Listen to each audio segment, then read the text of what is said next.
In my 30 years crisscrossing New England as a reporter for Chronicle, I've discovered my share of doubles and doppelgangers, with one even gracing the cover of my first book.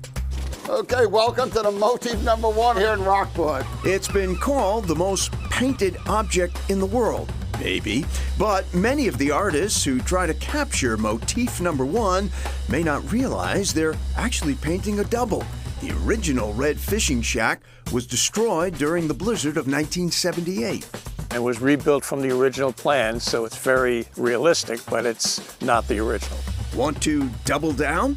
Motif number two, a slightly smaller and more landlocked replica of the replica, is just down the street. But Boston has its own waterfront icon, at least for kids of a certain age, the Hood milk bottle just outside the Boston Children's Museum on Fort Point Channel. I remember the first time I saw it, I thought, what is this? And I think that's the reaction a lot of children have when they first see the milk bottle, and adults too. Everyone's really delighted by it.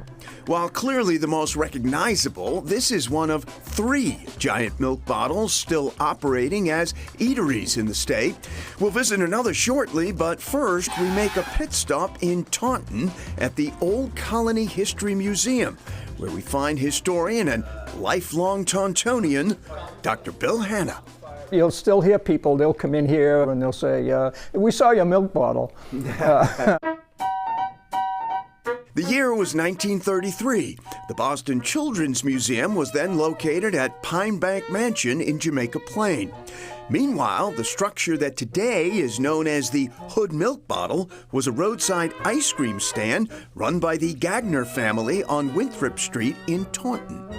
After World War II, the whole family would get into the car and they would take a ride. And who doesn't want to stop at a milk bottle-shaped ice cream stand?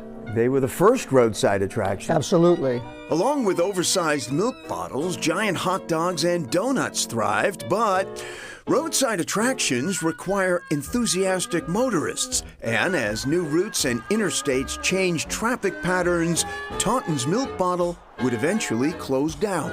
I think that there was a period of almost 10 years where the building was inactive, when it was announced that it would be restored and renovated and in a place where it would be appreciated. No, I think Tauntonians were pretty happy by that.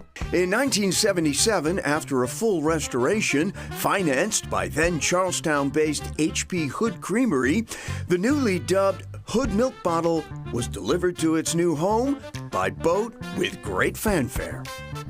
One guy in Boston, a newspaper reporter, likened it to the pharaoh on his yacht in ancient Egypt. We got a kick out of that. Yes, a 40-foot milk bottle is impressive, but its seeing double siblings are even taller.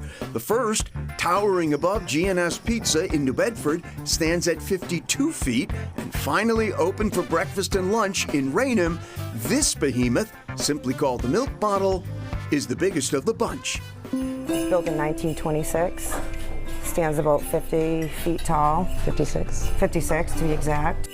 Sisters Jamie and Christy Lasciuto run most of the day-to-day here. It's been a family business since their father gifted the place to them and their siblings Christmas Day of 2000.